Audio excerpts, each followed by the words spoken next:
नई ऊर्जा नई जोश के साथ हम फिर एक न्यू वीडियो सीरीज में आप लोगों के लिए आ चुके हैं। तो आज का हमारा टॉपिक है निबंध एवं लेखन। तो निबंध और लेखन के बारे में हम स्टार्ट करते हैं। ये हिंदी ग्रामर का है। आपके बोर्ड मार्क्स में यानी 10th के बोर्ड मार्क्स में 5 मार्क्स से आएगा ये क्वेश्चन, और आपको कैसे लिखना है, जो 5 का 5 मार्क लूट लेना है। तो चलिए वीडियो स्टार्ट करते हैं कैसे लूटना है। तो चलिए हम बात करते हैं कैसे लूटना है वीडियो। निबंध एवं लेखन, अब लूटना कैसे है ये हम बताएंगे, और आपको कैसे लूटना है ये आप समझिएगा। हम जैसे बताएंगे वैसे फॉलो किए तो पक्का है कि आप लूट लीजिएगा। तो देखिए हमने यहाँ टॉपिक का नाम दिया है क्या, JAC board class 10th Hindi syllabus full concept के साथ बताएंगे। यानी हमारा यूट्यूब चैनल साइंस इकोनॉमी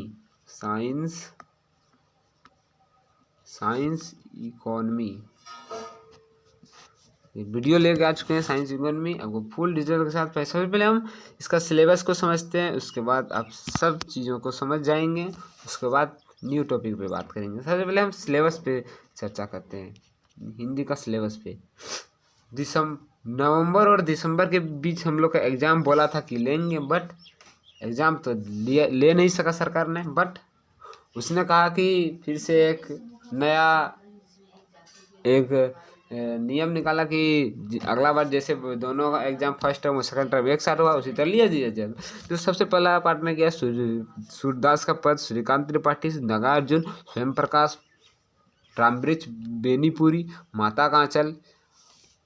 ये आपका बुक का है, यानी 6 नंबर तक आपका बुक का है। और 6 उसके बाद क्रिया यानी सकर्मा कर्मा, अनेकार्थक शब्द, समास, अवयवी, तत्पुरुष, क्रमधारय, वाक्य के भेद यानी मिश्र वाक्य, यानी कौन कौन वाक्य, अवयव यानी समुच्चय के बोध, वाच्य। उसके बाद अपशिष्ट गद्यांश। गद्यांश तो रहने का रहवे करेगा गद्यांश। ये फर्स्ट टर्म का टॉपिक था, फर्स्ट टर्म का। अब हम सेकंड टर्म पे बात करते हैं।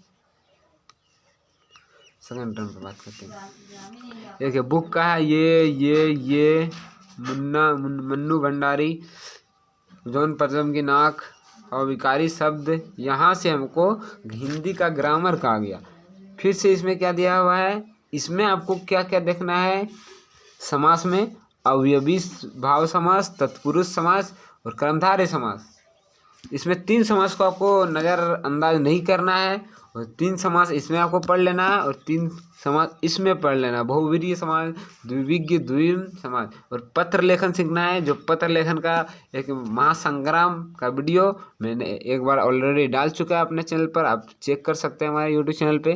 पत्र लेखन का डाल चुका है। और अब हम 5 मार्क्स का यानी 5 नंबर का स्टार्ट कर रहे हैं, यानी निबंध और लेखन। उसके बाद एक टॉपिक बचेगा विज्ञापन, जिसका वीडियो सीरीज वो भी डाला जाएगा कुछ देर में, नहीं या तो 1-2 दिन में डाला जाएगा उसका भी। तो चलिए हम अपने टॉपिक पे स्टार्ट करते हैं। निबंध एवं लेखन आखिर है क्या, निबंध लेखन आखिर क्या है, वास्तव में ये है क्या। निबंध, सबसे पहले आपको जानना है कि निबंध किसे कहते हैं। निबंध का सही अर्थ है ठीक तरह से बंधा हुआ। किसी भी चीज़ के बारे में बंधा हुआ सब्जेक्ट, मतलब क्लियर, डाउट ऑल क्लियर है, सरल भाषा में लिखना। पहली परिभाषा देखिए, अर्थ मैंने बताया कि ठीक तरह से बना हुआ। निबंध नींव में ठीक से बना हुआ, नींव में ठीक से बनना होगा। पहली परिभाषा, जो रचना ठीक रूप से व्यवस्थित हो उसे निबंध कहते हैं। हाँ, जो रचना ठीक रूप से व्यवस्थित हो उसे निबंध कहते हैं। दूसरी परिभाषा क्या है मेरा, सब तरह के बंधनों से मुक्त सुमुच्च रचना को निबंध कहते हैं। उसके बाद बात आती है पहली परिभाषा, दूसरी परिभाषा क्लियर हो गया। उसके बाद हमारा बात है निबंध की कोई सीमा निश्चित नहीं होती। आप कितना बड़ा भी कर सकते हैं, आपका मन है। बस एग्जाम में तो आपका 1 पेज ही देना का ना, आपको 1 पेज को फुल करना। आपको ऐसे मतलब समझ समझ के बनाना है कि 1 पेज में हमका पूरा डिटेल के साथ आ सके, और 5 का 5 नंबर आप लूट लें। दूसरी बात क्या है, निबंध छोटे छोटे हो सकता है। निबंध छोटा भी हो सकता है, बड़ा भी हो सकता है। ये निबंध छोटा भी हो सकता है, बड़ा भी हो सकता है। छोटा अगर तुरंत हो जाएगा, बड़ा कीजिएगा बहुत बड़ा हो जाएगा। अब दूसरे टॉपिक की बात करते हैं कि आगे टॉपिक हमारा क्या है। देखिए आगे हमारा क्या है, निबंध। आगे हमारा है निबंध। निबंध निबंध लिखने के लिए दो चीज़ों की आवश्यकता होती है। आप यदि निबंध लिख रहे हैं, आपको दो चीज़ों की आवश्यकता होगी। सबसे पहला सामग्री और शैली। अब आप सोच रहे हैं सामग्री क्या है, शैली क्या है।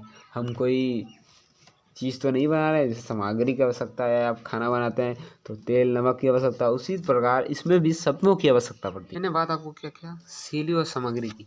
अब आपको समझना है कि सामग्री के अंदर क्या आता है और शैली के अंदर क्या आता है। दो चीज़ों में सकता होता है, शैली और सामग्री, सामग्री और शैली, शैली और सामग्री। सामग्री के अंदर फिर क्या क्या आता है,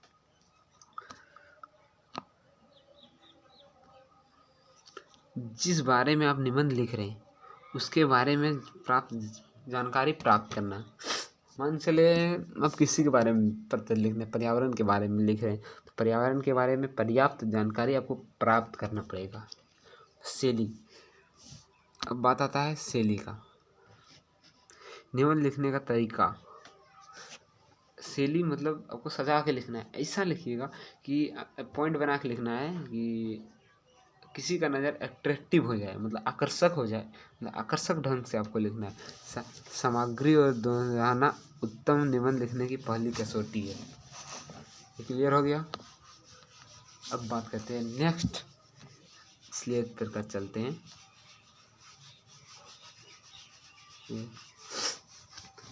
निबंध लिखने के कुछ निर्देश। सबसे पहला पॉइंट, मतलब ये पहला पॉइंट है, इसमें मतलब नंबर नहीं दिया हुआ है, बस ये पहला पॉइंट। निबंध का प्रारंभ आकर्षक ढंग से होना चाहिए। पहला क्या है, निबंध का प्रारंभ आकर्षक ढंग से होना चाहिए। आकर्षक ढंग मतलब ऐसा लिखिएगा कि किसी का नज़र आकर्षित हो जाए, आपको नंबर देने के लिए वो तड़पने लगे कि आपको 5 नंबर देना ही है, वैसे लिखना। निबंध के मध्य भाग में मुख्य विषय को स्पष्ट करना। तो किसी निबंध किसी के बारे में लिखते हैं, भूमिका होता है या तो केंद्र बिंदु होता है, आपको केंद्र बिंदु देगा, भूमिका के बारे में लिखना, प्रस्तावना बनोगी तो कुछ ऐसे देगी, आपको लिखना है। निबंध का अंत, तो ये अंत की बात कर रहा है। निबंध का अंत निष्कर्ष के रूप में करना चाहिए और लेखक को अपना स्पष्ट विचार व्यक्त करना चाहिए। आप जिस बारे में लिख रहे हो अपना विचार आपको व्यक्त करना चाहिए कि आप किस प्रकार लिख रहे हैं। चौथा आता है, निबंध की परिभाषा सरल और प्रभावपूर्ण होनी चाहिए। जहाँ तक संभव हो सके अपनी भाषा का ही प्रयोग करना चाहिए। वो जहाँ तक संभव हो अपनी भाषा में ही लिखना अच्छा होगा। जहाँ तक आप लिख रहे हो आपको भाषा में लिखिएगा तो अच्छा होगा। उसके बाद निबंध कठिन शब्द और लंबे वाक्य अनावश्यक रूप से ठूसना चाहिए, रूप से नहीं ठूसना चाहिए। इससे निबंध के प्रवाह में बाधा पड़ती है, यानी आपको ये हार्ड वर्ड का उपयोग कर देंगे जो निबंध के लिए है ही नहीं, तो आपको फायदा तो नहीं होगा, नहीं से घाटा ही होगा ना। निबंध किसी नहीं, निबंध रचना कला एक कला है, निबंध लिखना एक कला है। ओके, इससे केवल परीक्षा में अंक प्राप्त करना ही नहीं बल्कि इससे बुद्धि की भी अभिवृद्धि होती है, मतलब बुद्धि को भी बढ़ाया जा सकता है इससे बुद्धि को बढ़ाया सकता है। नेक्स्ट स्लाइड पे हम चलते हैं, आखिर है क्या क्या किस प्रकार निर्देश है दिए। अब आपको निबंध के प्रकार के बारे में जानना है। निबंध कितने प्रकार का होता है, निबंध कितने प्रकार का होता है।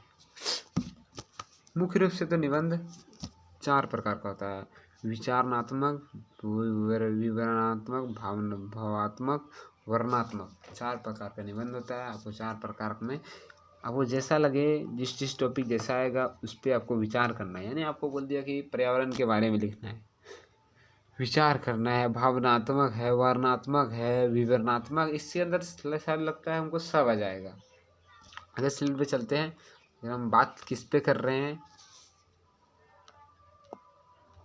नेक्स्ट स्लाइड पे चलते हैं, आखिर हम बात किस पे कर रहे हैं। देखिए मैंने एक दिन वीडियो डाल के रखा था कि मैं कुछ इस प्रकार का, ये थंबनेल है वीडियो का,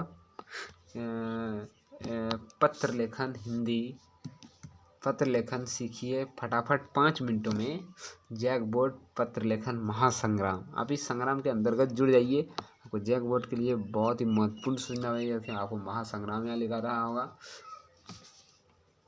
मात्र 5 मिनट में फटाफट सीखिए। अब ये मैंने थोड़ा डीपली वीडियो नहीं बनाया है, बस आपको सिर्फ बनाने के लिए ये वीडियो डाला है मैंने, किस प्रकार आप बनाइएगा।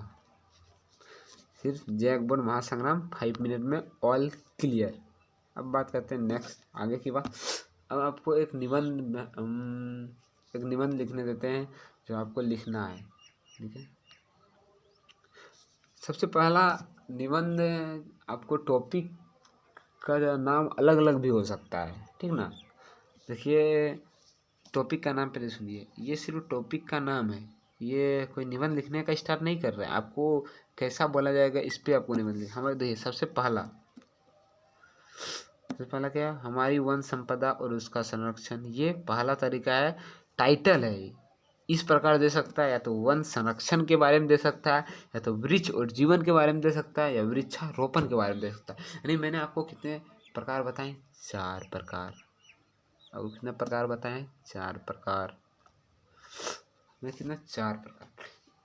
एक निबंध को इन तरीकों से लिखा जाता है, मतलब निबंध का टाइटल, यानी जैसे यूट्यूब में थंबनेल लगाया जाता है, या तो वीडियो किसी भी चीज़ के लिए सजावटी होता है, उसी प्रकार ये किसी टॉपिक के बारे में आपको दे दिए तो इस प्रकार का चार चीज़ें लिखा आएगा। ये चारों सेम है यानी समान। ये चारों में आपको किसी पर दे, आपको समझना है मुझे एक टॉपिक पर ही है, वह वृक्षारोपण, वन और जीवन, वन संरक्षण, हमारी संपदा, हमारी वन संपदा और उसका संरक्षण, यही है। अब बात करते हैं हम, ये तो क्लियर हो गया। अब बात करते हैं नेक्स्ट, मतलब आपको किस प्रकार देगा। आपको यहाँ लिखा हुआ वन संरक्षण का संकेत बिंदु, ये टाइटल है, हो गया ना, ये टाइटल है वन संरक्षण का संकेत बिंदु। सबसे पहला आपको देगा भूमिका, यानी प्रस्तावना भी दे सकता है, यानी भूमिका भी दे सकता है। तो आपको इसके अंतर्गत आपको वन संरक्षण के बारे में बोल रहे हैं तो आप क्या लिखिएगा, वन मानव जीवन के लिए बहुत उपयोगी है। यानी भूमिका में आपको बताना है, जिनकी जीविका वनों पर आश्रित होती है, वनों के लिए महत्वपूर्ण समझते हैं। जो लोग वनों में नहीं रहते हैं तो उन्हें केवल प्राकृतिक शोभा का साधन मानते हैं, पर वनों का मनुष्य के लिए जीवन से गहरा संबंध है। किसी भी देश की समृद्धि वन में अति महत्वपूर्ण है। मानी आपको ऐसे लिखना है भूमिका में जिससे आपको वेरी वेरी इंपॉर्टेंट लगे, या तो आवश्यक है। मतलब प्रस्तावना में इसके कारण बहुत सी चीज़ें हमको ऑक्सीजन मिलती है, जिसके कारण हम जीवित हैं, हमको सांस लेने में प्रॉब्लम नहीं हो रही है। उसका मुख्य कारण पेड़ पौधा है, यदि हम इसको बचाएंगे तो होगा। तो इसके सबसे पहला क्या है, भूमिका के अंतर्गत तो ये आ गया। अब बात करते हैं दूसरा नंबर क्या है, वनों का प्रत्यक्ष योगदान। ये देखिए ये एक टॉपिक आपको देगा, ठीक ना। अब इस पे आपको पॉइंट बना के लिखना है कि प्रत्यक्ष और अप्रत्यक्ष मतलब क्या था। प्रत्यक्ष मतलब आपको लाभ हो रहा है, अप्रत्यक्ष मतलब हानि कैसे हो रहा है। मनोरंजन का साधन, वन मानव को सैर सपाटे के लिए रमणीक क्षेत्र प्रस्तुत करते हैं। वृक्ष के अभाव में पर्यावरण शुष्क हो जाता है और सौंदर्य नष्ट हो जाता है। वृक्ष स्वयं की सौंदर्य दृष्टि है। ग्रीष्मकाल में बहुत बड़ी संख्या में लोग पर्वतीय क्षेत्रों की यात्रा करते हैं और प्राकृतिक सौंदर्य का आनंद लेते हैं। वो मनोरंजन के साधन के अंतर्गत मैंने ये बताया। अब आपको जानना है किसके अंतर्गत, प्रचुर फलों की प्राप्ति। जैसा जैसा सीजन आता है, आम का सीजन आता है, हमें आम की प्राप्ति होती है, जामुन का आता है, ये जामुन की प्राप्ति होती है। ये हमें सीजन पर मिलता है। वैसे तो बहुत सारे केल बेदाना है, हो मतलब कुछ भी आ सकता है वो फल की प्राप्ति में। अब जीवन उपयोगी की बड़ी जड़ी बूटियों का भंडार, आपको पता है ना संजीवनी बूटी कहाँ से लाया गया था। वो वनों के लिए महत्वपूर्ण है या नहीं है आपको जानना है, और आपको ऐसे पॉइंट बना के लिखना है जिसको आपको नंबर फूल में फूल दिया जाए, कहीं काटा नहीं जाए। उसके बाद 1.2 3 4 5 पॉइंट है।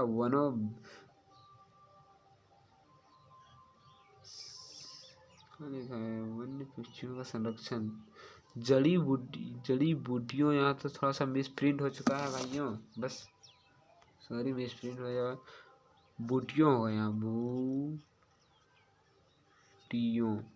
बस मिस प्रिंट हो चुका है, बस सॉरी। ये करिए, आपको इसको सही कर लीजिएगा, ये मेरा गलत है। वन्य जड़ी बूटियों का भंडार, यानी वन्य जड़ी बूटियों का भंडार है। अब बात करते हैं वन्य पशु पक्षियों का संरक्षण। वन पशु पक्षियों का संरक्षण के बारे में बात करते हैं। पशु पक्षियों की सौंदर्य दृष्टि से उपयोगिता है। वन अनेक पशु पक्षियों का संरक्षण प्रदान करते हैं। वे हिरन, नीलगाय, भालू, शेर, चीता इत्यादि वन पशुओं से क्रीड़ा स्थलीय ये पशुओं वनों में स्वतंत्र विचरित करते हैं, भोजन प्राप्ति करते हैं। संरक्षण पते गाय, भैंस, बकरी, भेड़ आदि पालतू पशुओं के लिए भी वन विशाल चारागाह प्रदान करता है। बट आपको ये तय करना है कि आपको क्या चाहिए। अब आपको ये टॉपिक तो क्लियर, ये क्लियर, ये क्लियर। अब बात किस पे करते हैं, इस पे वनों का अप्रत्यक्ष योगदान। मतलब बिना, ये तो हमारा प्रत्यक्ष योगदान हमारे हित में है और ये हम जानते हैं। और प्राकृतिक से हमें क्या मिला है, जो मैंने सॉरी कहा था, एक गलती हो गया था कि अप्रत्यक्ष मैंने मतलब बोल दिया था कि हमारा हानि नहीं, बट ये पर्यावरण संतुलन के लिए वर्षा। भारत एक कृषि प्रधान देश है। सिंचाई और पर्याप्त साधनों के कारण है अधिकांश मानव रहता है। समझे, सिंचाई करने के लिए भी वर्षा होती है। पर्यावरण संतुलन को मुख्य कारण क्या है, पेड़ पौधा। भूमि कटाव पर रोक, यानी हम आपको सिंपली दिख रहा होगा कि एक एग्जांपल, जहाँ रोड बन रहा होगा, मेन रोड यानी NH या तो NH 133 वो बन रहा होगा, तो साइड में लंबा लंबा वाला लिप्टस का पेड़ लगाया जाता है। क्यों, वनों का कटाई रोकने के लिए। इसी बाढ़ नियंत्रण में सहायता कौन करता है, हमें जंगल। बाढ़ नियंत्रण में सहायता हमें जंगल करता है। तो हमें समझना चाहिए, होना चाहिए किस प्रकार है उसका उपसंहार, यानी हानियाँ क्या है। यदि हम वन की कटाई कर दें तो हानियाँ हमें क्या होगी, उसके बारे में जानना है। बहुत सारी हानियाँ हैं। आपको ऑक्सीजन की कमी होगी, अब वर्षा नहीं होगी समय पे, भूमि बंजर होता जाएगा। बहुत सी कारण है, आपको वो लिखना है। और निवारण एवं कारण, कारण क्या है, कटाई के कारण हमें पर्यावरण संतुलन में बिगड़ेगी, बहुत सारी समस्या आएगी। और निवारण में क्या, पेड़ लगाओ, पेड़ बचाओ। बस आपको ये करना है, मृदा बचाओ, उर्वरक का उपयोग कम से कम करो। ये टॉपिक आपको क्लियर हो गया है। यदि हमारे यूट्यूब चैनल का वीडियो अच्छा लगे तो सब्सक्राइब और लाइक ज़रूर करें। मिलते हैं नेक्स्ट वीडियो में। हमने आपसे जो वादा किया उस टॉपिक पे मिलते हैं आपसे। देख लेते हैं वो क्या टॉपिक था। ये देखिए टॉपिक, आप इस टॉपिक पे वीडियो आने वाला है विज्ञापन और लेखन के लिए। आज के लिए बस इतना ही, मिलते हैं नेक्स्ट वीडियो में। जय हिंद, जय भारत, वंदे मातरम।